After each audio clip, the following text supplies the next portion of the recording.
The Tim Dev Show? Hello and welcome to another episode of the Tim Dev Show. In this week's segment, I explain 5 things that you just shouldn't do when you're in a horror movie. Here they are.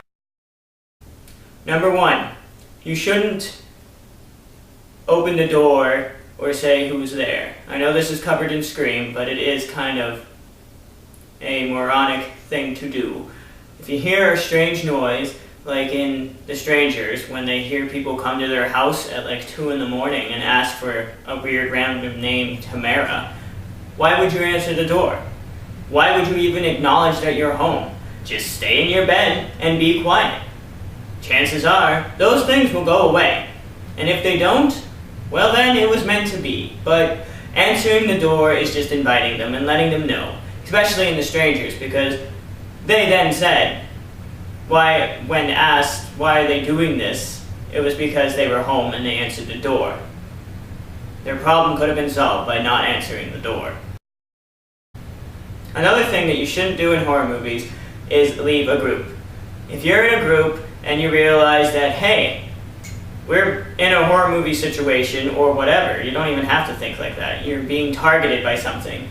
Why does there always some random person that feels the need to leave, to go off and venture on their own, or even split the group up into smaller groups? Yes, I guess smaller groups can cover more ground and find an exit, but you never think about, well, what happens if that smaller group finds the exit? Now they have to go scamper through the house to find the other group, or the other people, and tell them, hey look, I found an exit. More time that you're stuck in the house, building, or whatever you're being chased around in. If you stay in a group, there's also a greater chance of survival because packed animals know that. Deer have no real defense but speed and the fact that they travel in herds, so that the weaker deer get picked off first. If you have a large group of friends, chances are, as long as you're not the weakest, you won't die first if you stay in the group. A third thing that you shouldn't do if you find yourself in any type of horror movie situation is not trying to escape. If you find that there is a door and you can get out, don't worry if the killer is nearby, just beeline for it. 9 times out of 10, he is nearby, but he isn't in striking distance, and you can make a huge gap between you and the potential killer, and you can probably find a way out. If the car doesn't start, don't sit there and panic and go, please start, and continue. Give up. Doesn't start after the second try, just take off. Find other means. And if there's, in like the Friday the 13th remake, when the creepy guy driving the tow truck stops and offers a ride, don't hesitate. More than likely the killer is not driving, unless it is Sleepaway Camp 2, I believe, when Angie Baker was driving, but, I mean, more than likely the killer is not driving the car, so it is safe to welcome the help of strangers. Mind you, this stranger could also be a different serial killer, but do you really want to take the chances? A fourth thing that you shouldn't do in a horror movie is if the killer calls, why do you continue to answer the phone? If you're not expecting a phone call at whatever time in the morning, then don't answer it. I don't answer phone calls if I don't expect them. I have caller ID on my phone, so I know who's calling. So if it's an unknown number, I'm not going to answer it. Let the machine get it. It ruins the fun, especially in all the Scream movies, if Ghostface doesn't get to taunt his victims before he kills them. Now I know in Scream 4, in one of the openings, they did answer the phone but then put it on the countertop. So they didn't even give him the benefit of actually saying hello or anything like that. That was a nice attempt, but it just seemed to anger Ghostface because he texted the other victim and said answer the phone.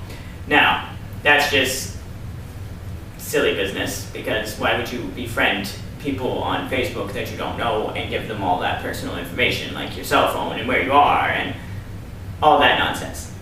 Silly. You're just asking at that point. But I would just ignore the phone calls. And the fifth And final thing that I will say that you shouldn't do when you're in a horror movie is be friends with someone that is targeted. Granted, in the first sequence of movies, you can't really tell. You don't know. In the first Halloween, no one knew that Laurie Strode was really Michael Myers' younger sister, and he was out on a vengeful killing spree. Granted. And in Halloween 2, the original one, she was at the hospital the night before, so I guess her friend that worked at the hospital really didn't get a chance to not be her friend anymore. Well, he did, because I think he died, so whatever. In the remakes, though, in the Rob Zombie remakes, Laurie Strode makes more friends in Halloween 2. Why? Why? They knew her past. In Scream, I never understand why anyone is friends with Sidney Prescott. I wouldn't be.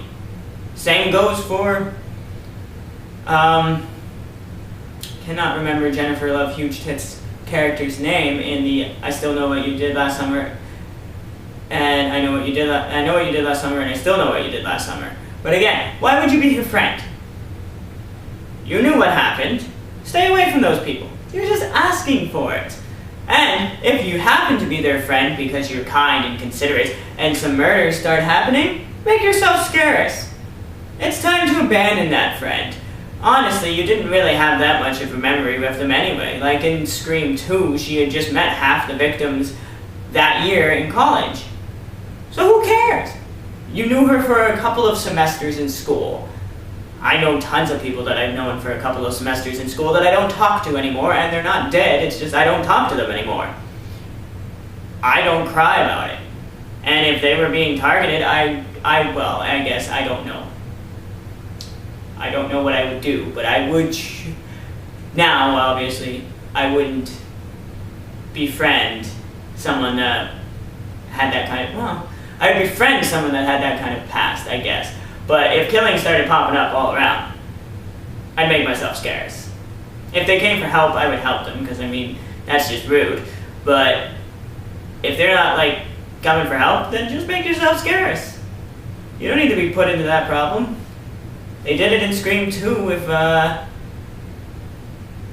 forget the cameraman's name, but he left. He was only there for the first little bit, and when Randy got slaughtered in the van, he just left. Came back at the end. He had the right mentality. He survived. Technically, he was a black person that survived in a horror movie. Him and LL Cool J. Look at that. But anyway, thanks for watching this week's episode of the Tim Depp Show. I hope you will try and live by these 5 handy tools of what to do when you find yourself in a horror movie situation. Please join us every week. We try to put out a video every Wednesday and Saturday. And until then, goodbye.